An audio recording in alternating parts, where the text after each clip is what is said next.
یہ تمہید ہے اگے قصہ مومن کا. اس تو پڑھی بعد لوگوں نے اخبار پڑھیا ایک دینی جماعت نے جنہیں لکھاں کا اجتماع کیتا اتنے دین دے نام تے ڈھونگ رچایا گیا کہ جہو جہ لوگ ہوں وہ حق مارنا اور ان اللہ دے رسول کی طرف منسوب کیتا. یہو جہ لوگ جڑے اس قابل ہے کہ انہوں تے نفرین پہ دیے انہوں تے لعنت دی بد دعا کی چیز ہے کہ خدا دے نام تے فراڈ کر رہا جی. یہ مطلب جیسے فرعون حکومت مصر سے کر رہا سی باقی موسیٰ علیہ السلام یارو انہوں دی قوم اسے لائق سی فرعون نو تخت ملے.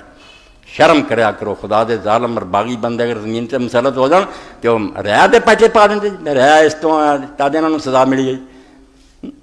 حضرت مسیح علیہ السلام آئے تو اسے رومی لوگ جڑے سی حکومت کر رہے سی ساری دنیا میں جکڑیا سی. کیا حضرت مسیح علیہ السلام انہوں نے منن والے لوگ مجرم سی کیوں نہ وہ ظالم مسلط کرتے کیا. یعنی جواز فراہم کرنا ایک قوم گل کر کے بنا دینی کہ نہیں حکمران تے بے گناہ تہاڈی کیتیاں دا نتیجہ تہاڈا.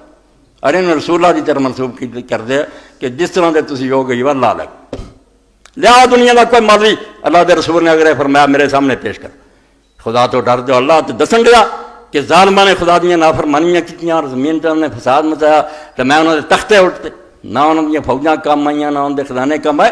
تسی انہوں نے مور لا کے دیں نہیں تسی نہ کچھ بھی گمگیر ہے رعایا دا اپنا ہی قصور ہے. ظالم مسلط ہو جان تو جان چھڑاؤن دی بجائے الٹا